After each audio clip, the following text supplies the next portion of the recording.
AI in Action is brought to you by Fast Slow Motion.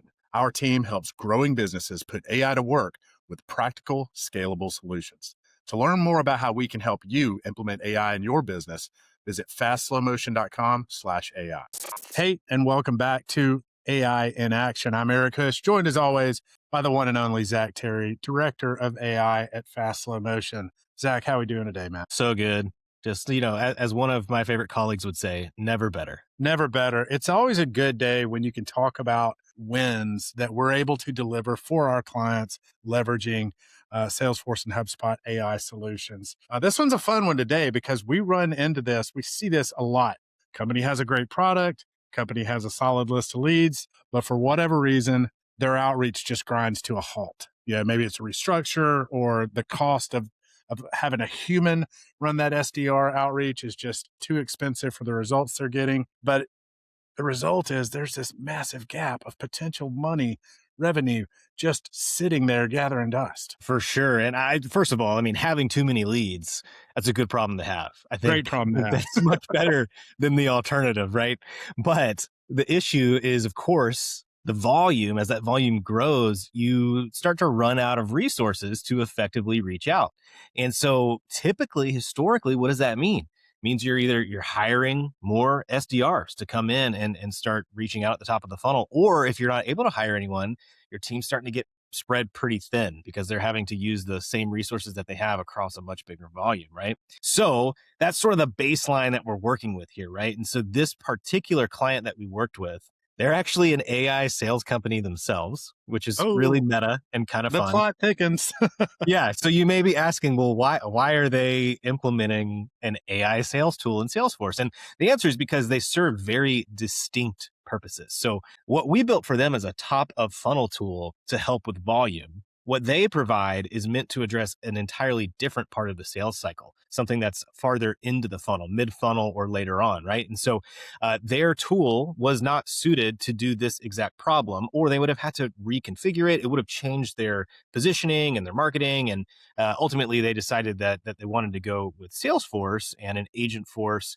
It's a lead nurturing agent. It used to be called an SDR agent, a little bit of a name change there. But that's ultimately the solution that we arrived at, which was creating this lead nurturing agent that could handle some of the volume at the top of the funnel here. So at this point, when they came to us, they had pulled back on their outbound team. And so they were not only dealing with this volume, but they had actually had fewer people than they did before to deal with that volume. And so they really needed something that could help fill that gap.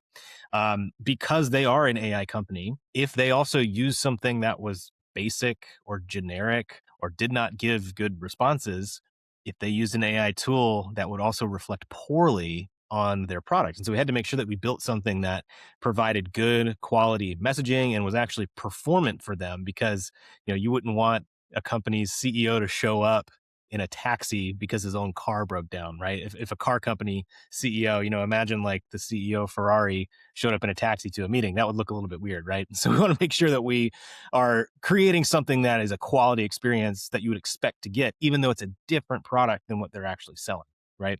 So they needed these SDR representatives at the top of the funnel. It needed to be as smart as the product that they were selling. It needed to have a really good outward face and present itself really well, designed to address the volume and help the dwindling BDR team address all these new leads that they had in the system. So you talked to this, but in terms of that before state, in the olden days, right, the alternative to humans was just blasting a bunch of automated emails. It sounds like there was a little bit of brand risk here that made that not such a great idea.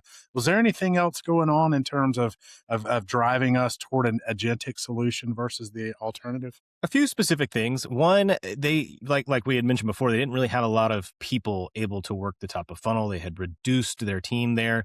So they were working with limited resources and a growing volume of leads to reach out to.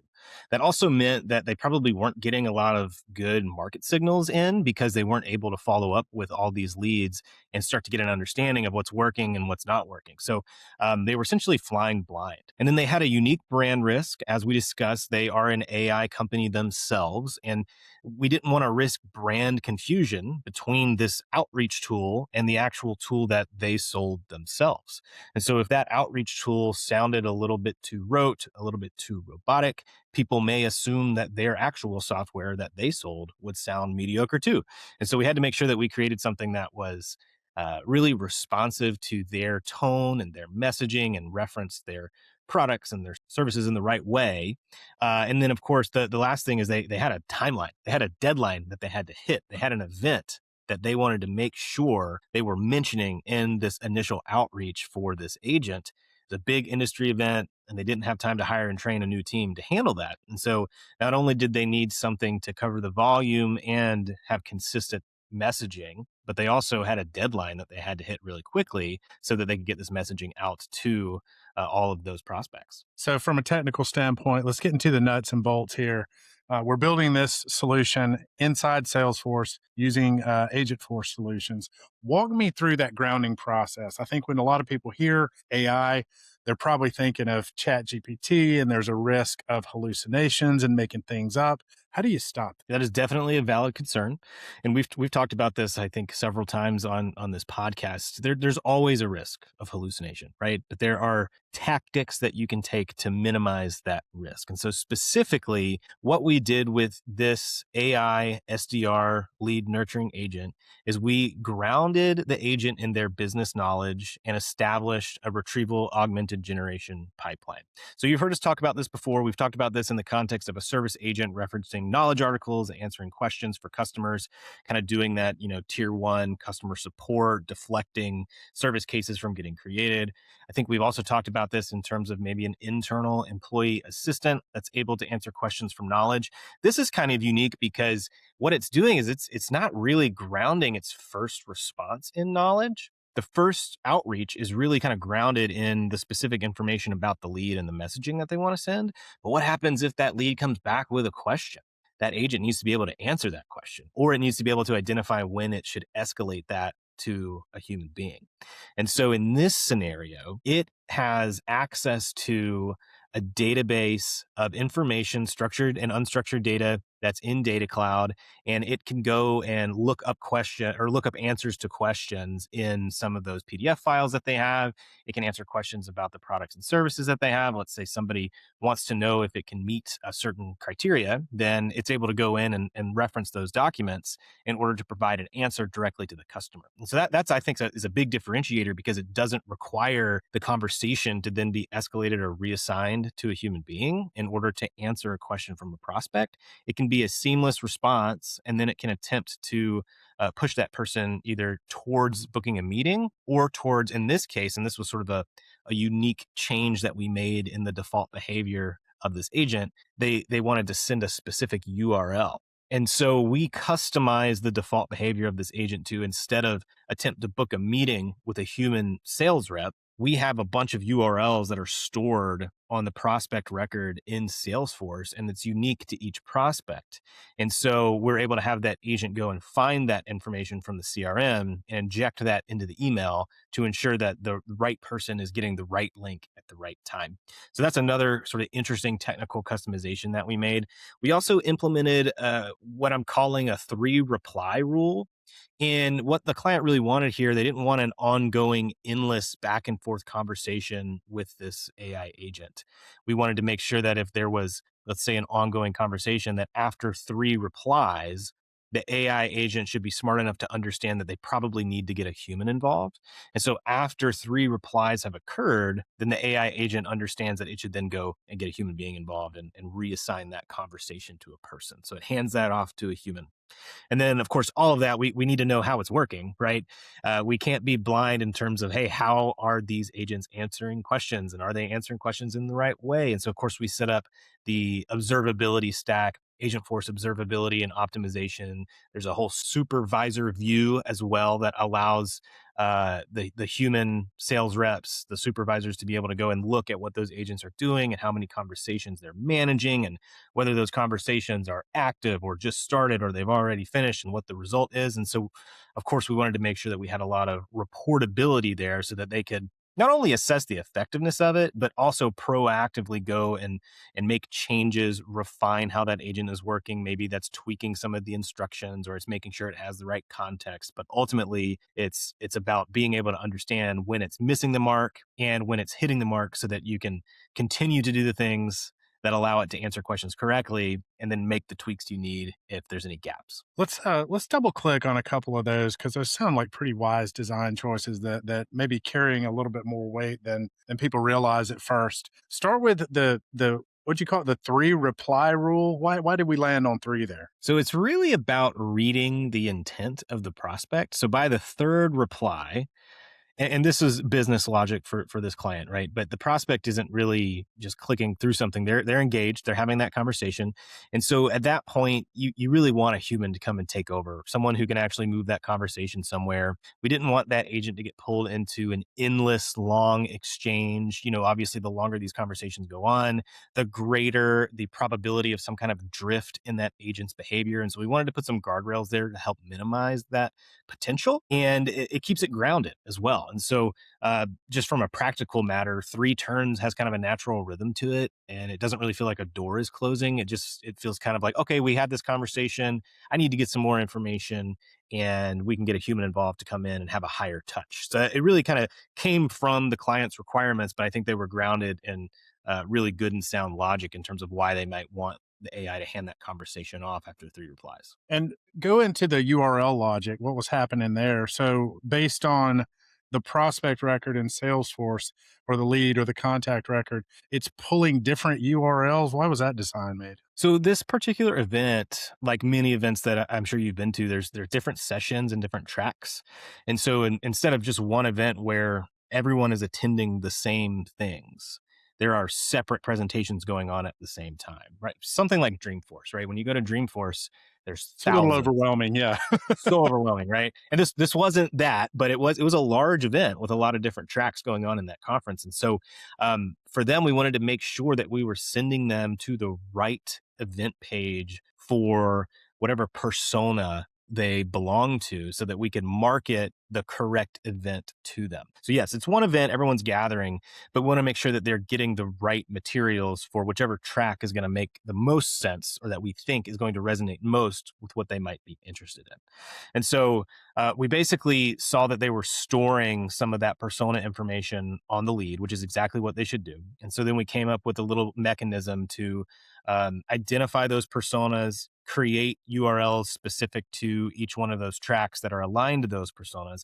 And that way, it's really easy for us to just merge in the URL from the record into the generated email. So the AI is still generating the messaging around that URL, and that's specific to attributes about that lead, about that persona.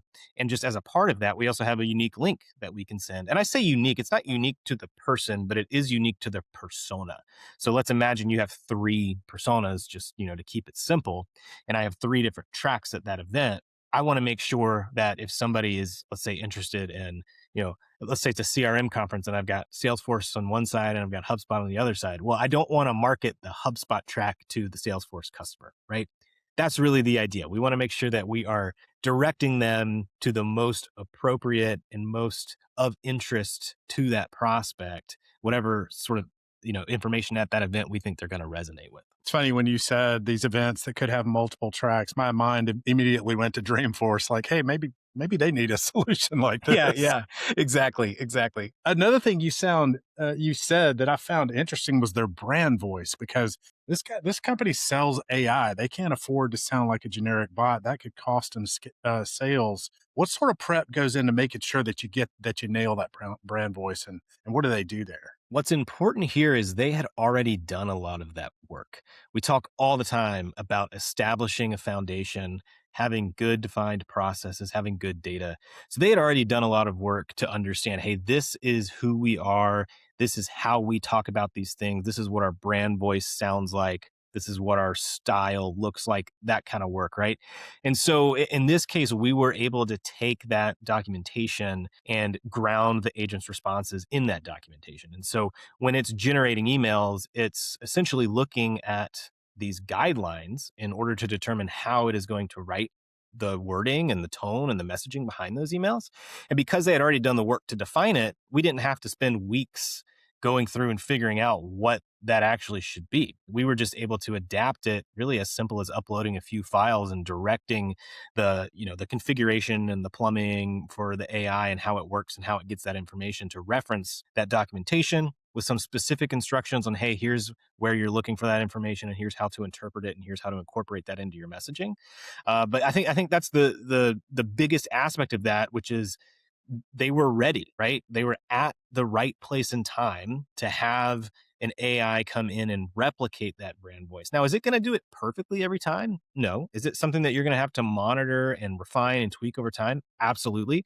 But that's true with sort of any AI implementation, any technology implementation. It's always going to require some tweaks. But the main thing here is they were ready to go. So we could hit the ground running really quickly and get good results without having to spend weeks defining what that should be before we're able to connect an AI agent to it. Yeah, having that documentation always critical.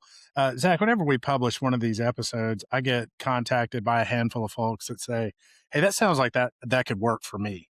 What do I need to be thinking about? What are the prerequisites that make a solution like that happen, that make it possible?" We talked about the brand voice. We talked about a couple of other things. Anything we haven't hit on yet that companies that are interested in pursuing agentic solutions like this need to be thinking about? I'd say there's a few things that you probably can't just manufacture once you're in the build. This particular client, I mean, they already had their ICPs defined. It wasn't, here's some companies that we think might be interested. It was real criteria around, this is who this persona is, and this is how our brand resonates with that persona, and this is the messaging that we're going to send. And so having that defined before trying to automate it, and not just automate it, but also connect AI to it, where it's going to be deriving and generating new content based off of that. Having that well defined and written down and agreed upon before you have AI start generating content off of it is going to get you a much better result than if you're starting from ground zero.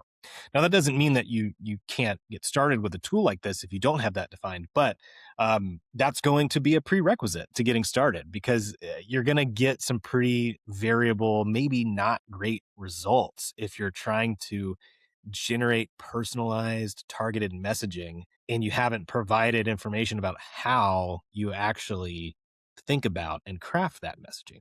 So that's something that I think was really important here. And that's important, yes, for this specific instance where I'm creating sales communication and I'm trying to hit prospects in a certain way at a certain time. But that concept applies to any sort of automation of process or any solution that's going to embed AI into it. Defining the processes, making sure that you have the data to support it, all of that is super important to the end result. Can you use AI without it? Absolutely. But as we've said before, it's going to reflect Make it the up. state of that data back to you and then multiply it across those surfaces. And so it's really important that you kind of have that stuff figured out beforehand, or you're able to have a conversation and arrive at whatever that process is going to be before you start to try to automate it. And is that process, is it as simple as opening up a Google Doc and saying, like, how do we talk to CFOs? How do we talk to COOs? How do we talk to CTOs? How does my best salesperson do this? Is it as easy as that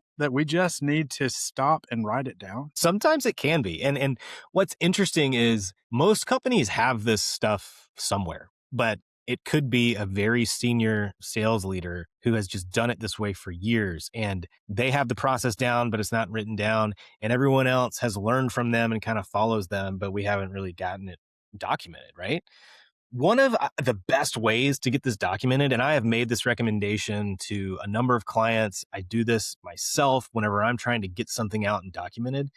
Open up an AI tool or use an AI dictation tool like Whisperflow. That's a great tool, but you don't even have to have an AI tool if you don't want to. All of these devices these days have dictation built in. I can open up my phone and start dictating, and it's going to transcribe what I'm writing. Your Mac or your Windows PC probably has that same capability.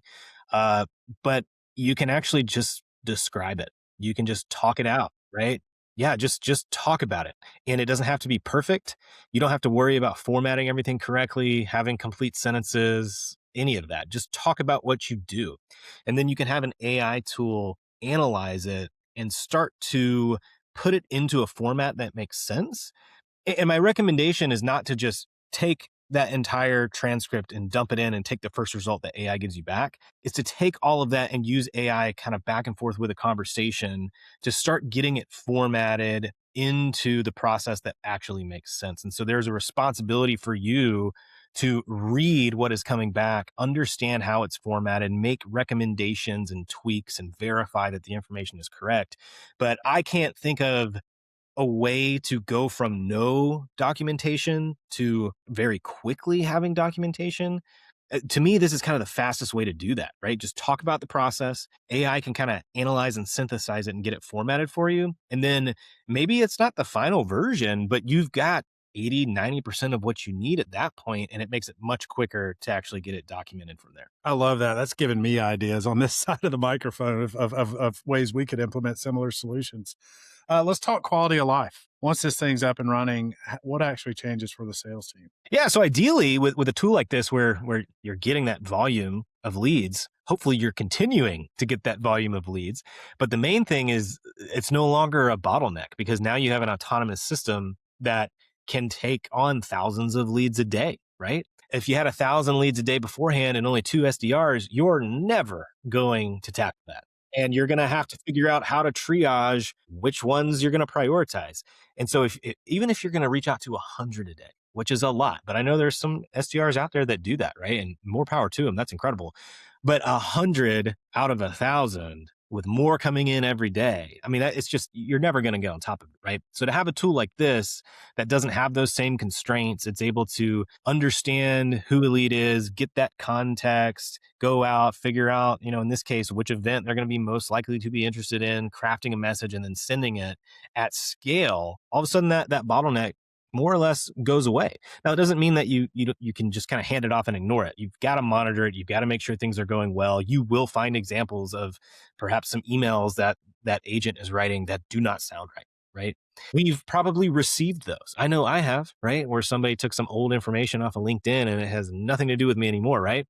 But again, that's a data problem, right? You got to fix that data problem first and make sure that you have good data when you're doing that outreach. So, yeah, I think that's the main thing, right? That volume bottleneck sort of starts to disappear because you have a tool that can handle that autonomously. When you implement something like a 3 reply rule, which can be completely different from company to company, but in this case, you have a little bit of filtering that can happen here, and so that way when someone is extremely engaged, and you can get somebody in the room with them really quickly, so that you can do that triage, right? So that problem where you had to figure out which 10 leads I'm going to reach out to today. Well, now the AI can reach out to 1,000 of them and identify which 50 of them are most interested and assign them out to the right people. So I think that's another sort of win that you can get with this. Also, I think another way you can take this concept and supercharge it is, well, when that gets handed off to a human sales rep, you should probably have an AI note taker tool that's gathering that transcript. And so then all of a sudden you're able to take that information and that's context that you feed back into the CRM. And then maybe you have another agent that can reach back out at some point in the future if, the timing isn't right now, but 6 months down the road. So you can kind of see how this all feeds into itself, right? And it's really all about getting all that context aggregated into one place so that you can get the best quality responses. I mean, obviously, Zach, we talk about this in just about every episode, keeping the human in the loop, measuring, what sort of responses we're getting, how effective the AI is. That was what you talked about earlier with that observability stack, making sure that we have those systems built in. What other things have you seen as kind of ancillary benefits from just having that layer of visibility into how the AI is operating and responding? Well, in this scenario, you can kind of see which leads are responding. You can see how many are being reached out to each day with the full observability suite. So not just this supervisor view where you can say this lead was reached out to today and will be reached out to tomorrow. That's useful when you're looking at it at a glance, but with the full Agentforce optimization and observability tool set, you can go in and you can inspect every single conversation. And so that's where you can go in and you can say, okay, I think we may have said something a little weird to this prospect. Let's go pull up that conversation and audit it and make sure that things are looking right. And some of that, you're going to get quality scores as well. And so it makes it a little bit easier to go in and say, okay, I've got several leads that have a quality score of 5 or 6, and I really need to be 8, 9, and 10. So you can go and look at what those responses look like, determine some commonalities, and then figure out how to tweak the instructions and tweak the configuration of the agent to hopefully make it respond better in those specific scenarios. A lot of that I would say you can also get with testing. There's a concept called prompt evaluation, and the idea there is you use AI to essentially generate scenarios that you think are likely to happen. And then you have AI also grade how the responses to each scenario back align to your goals. And so then you could take 100, 200, 500, 1,000 examples and have AI generate scores for all of them. And at the end, you can kind of get one big aggregate score. And so you're using AI to help evaluate how your AI tool is performing.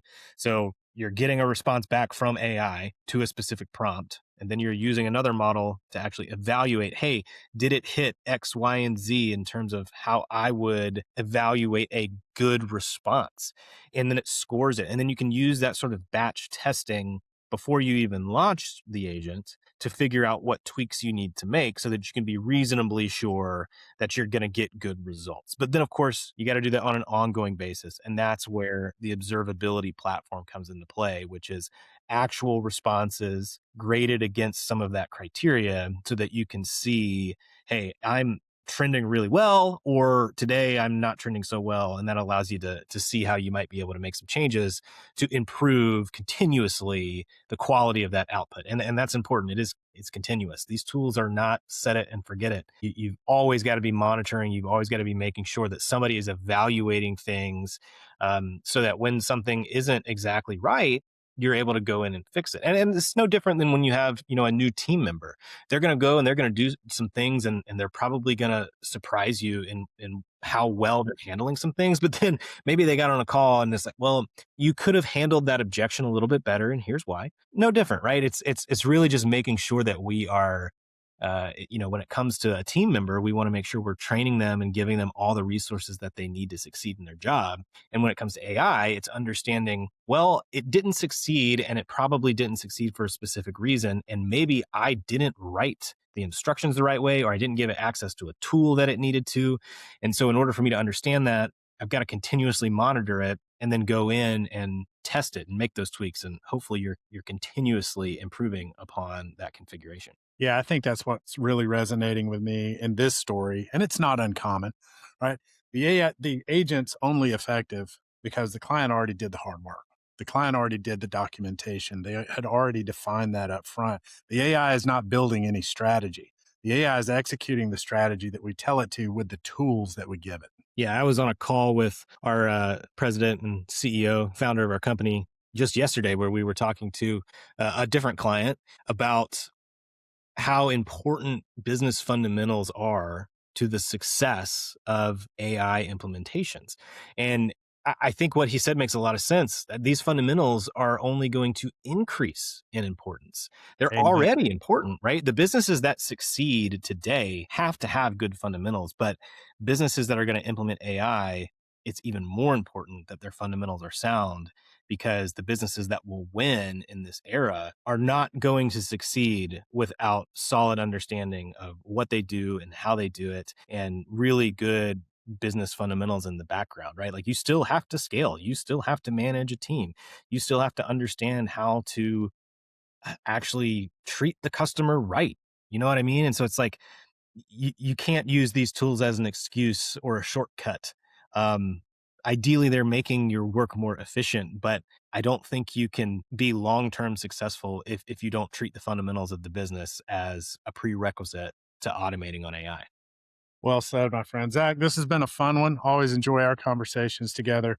Anybody out there listening, AI doesn't have to be overwhelming. These are the conversations we love to have. If your pipeline sounds like this, you may be dealing with some similar issues. We'd love to just have a chat. No strings attached. fastslowmotion.com/AI. Hit us up and we will take care of you. Until next time, see you, Zach. Bye, Eric.